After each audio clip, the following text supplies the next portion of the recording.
Dati-rati, kapag ikaw ay may tattoo, iniisip ka agad, ikaw ay bad boy o di naman kaya ay ex-convict.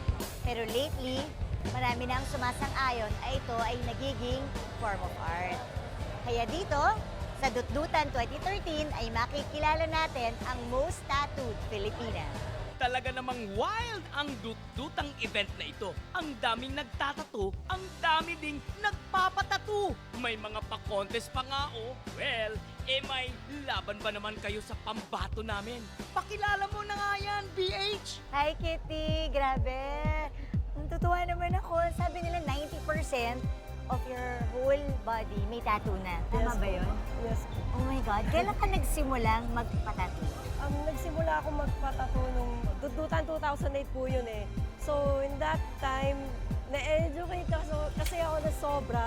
Tapos, namulat ako. Dito ko nakakita ng mga malalaking tato, ng mga babaeng may tato. So, para sa akin, ang ganda-ganda talaga. Na-amaze ako. At the same time, nainggit rin kasi parang ang ganda talaga eh. Iba yung dating, cool, gano'n. So, naganda. What was your first tattoo? Eto po, koi fish. Ito yung unang-unang tattoo mo. Yes po. Masakit ba? Masakit pero I can say it's tolerable. Tolerable. Naisip ko dati okay na ako dyan eh. Sabi ko kasi siguro may tattoo ako, isa, dalawa, enough na. At least na-experience ko.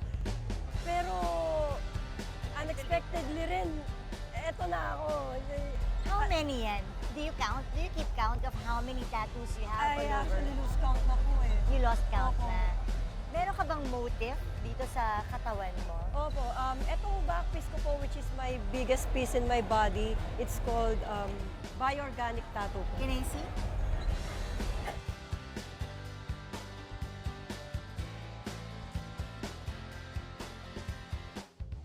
Meron pa bang parte na, but I noticed sa face mo, Opo. medyo wala. Bakit? Respeto ko na lang po kasi sa parents ko kasi kahit dad ko yun ang pinakiusap niya. Ay, talaga. Opo. Sana kahit puno ka na ng tattoo ngayon, sana anak, sabi niya, huwag sa mukha please. May bala ka pa? Magpadagdag ng Opo, tattoo? bala ko rin po tapusin to kabilang legs. Ano pa? Siguro portrait ng bagong papi ko, Oh, tsaka yan yung tattoo papi. machine po. So may booth kayo sa loob. Meron po. Bakit nagtatattoo ka na rin? Opo. Marunong ka na rin. Yes po. Alam mo, kung magtatattoo lang ako, papatattoo ako sa'yo. Kaya lang, pwede mo bang turo sa akin at gusto ko makita ikaw mismo mag-tattoo? Okay lang? Sige, tara, tara. Ayan, at masasaksihan natin ang husay ni Kitty sa paghawak ng karayom.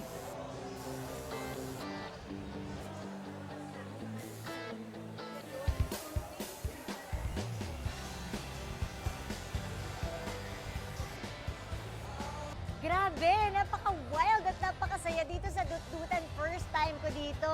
Sayang walang aking partner. Teka, kung nandito kaya siya, ano kaya ang ipapatattoo ni Ping? Anyway, ngayon nakakilala na naman kayo ng pambihira at kakaibang nilalang dito sa Philippine Book of Records. Muli, ako po si Bernadette Herrera D, ang inyong opisyal na tagatala dito sa Philippine Book of Records.